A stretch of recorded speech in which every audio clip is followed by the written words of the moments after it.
the pros watch is coming to the CW. Inside the NFL. Season premiere Tuesday at 8 on Ktla 5. Good morning, everyone. I'm Erin Myers in Burbank. We've been talking to fans of Jimmy Buffett. The legendary singer passed away last night. I'll have more on his life and legacy coming up.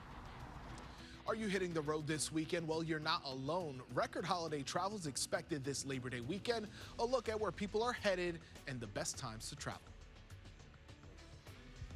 And we are seeing some light shower activity today. Could see thunderstorms this afternoon. We'll talk about the rest of the holiday weekend coming up. And hot or iced, a new coffee trend taking over cities, but there is a major backlash. We'll show you what's ruining people's cup of joe. And we continue to remember Jimmy Buffett this morning. I'm going to share a personal story. Plus, we'll take you inside SoFi Stadium for night one of Beyonce. That's coming up in entertainment.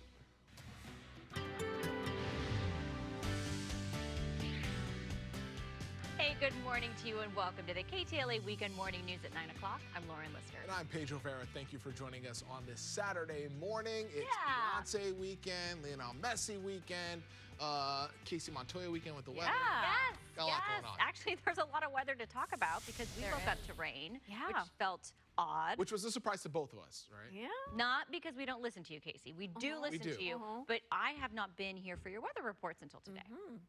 Me too. All of it's likely story, all of it. Okay, yes, Max Doppler over the last 45 minutes. We do see some shower activity still through those mountain communities, though, and we have the chance of rain in the forecast again today. Light showers, though. We're not going to see really heavy downpours, though, unless you're in one of those communities that sees the thunderstorms this afternoon. 72 right now in Long Beach, 74 in Santa Ana, 69 in Burbank, 73 in Lancaster. And here's what we can expect for temperatures this afternoon. This is feeling very nice compared to that heat we experienced for the last week. 94 for Palm Springs today, 74 for Long Beach, 75 in Santa Ana today, and 76 in Santa Clarita. So the rain isn't going to wash out your entire holiday weekend. We will dry out. I'll talk about when coming up. Back to you.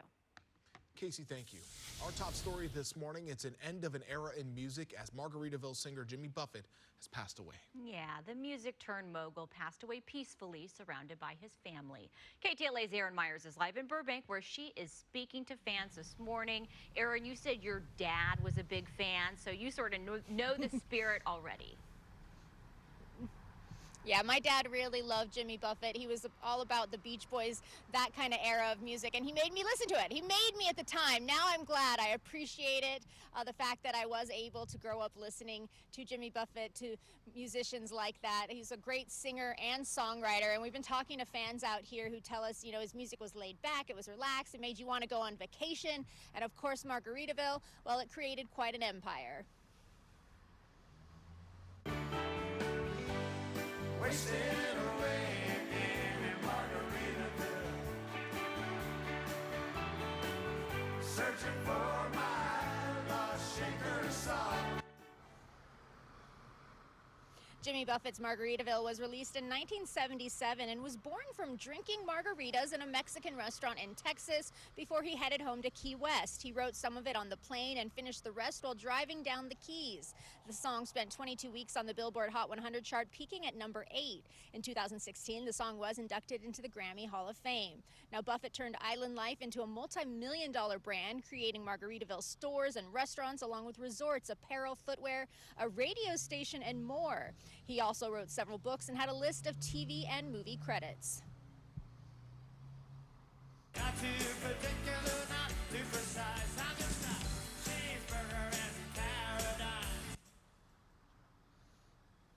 Now, Jimmy Buffett was born on Christmas Day in 1946 in Mississippi and raised in Mobile, Alabama. He graduated from the University of Southern Mississippi and went from playing music on the streets to performing at Bourbon Street clubs. After graduation, he went to Nashville to work at Billboard magazine and try his luck as a folk country singer. He released his first album, Down to Earth, in 1970, but it said he found his true voice as a songwriter when he took a trip to Key West.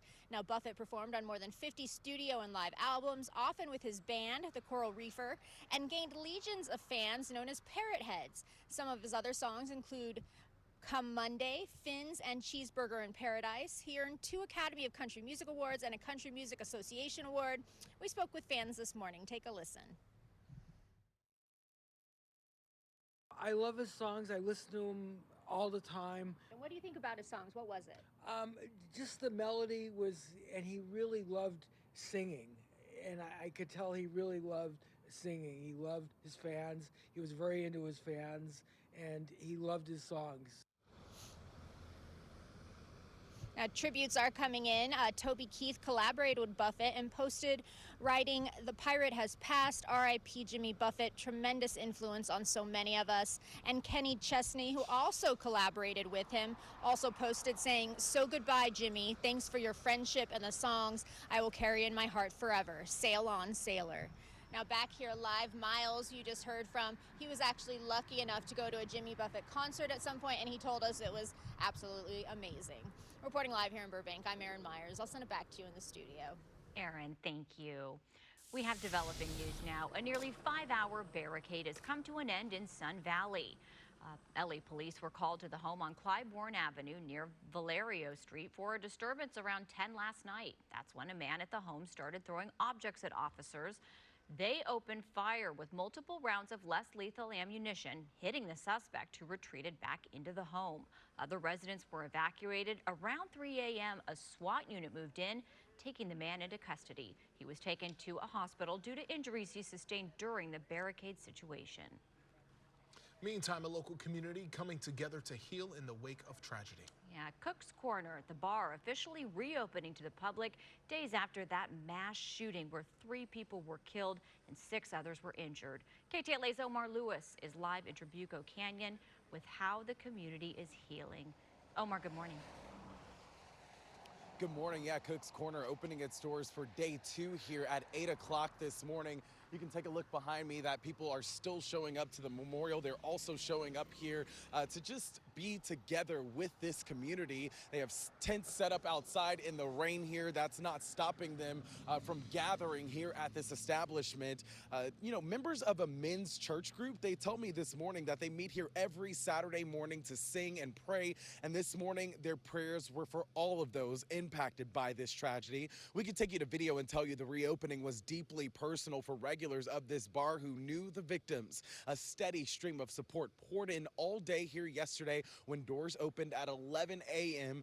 For Cook's Corner. For the first time, it's been closed since August 23rd. That's when a mass shooter injured 6 people and killed 3 others. We know that gunman was a retired Ventura police sergeant who authorities say came to the bar to target his estranged wife while also opening fire on people who gathered for spaghetti night. Now, that shooter died in a gun battle with Orange County Sheriff's deputies. His wife was wounded, but she did survive. People who came here for the reopening yesterday were sharing their pain and their grief and heartbreak. Plenty of hugs to be seen, tears as well.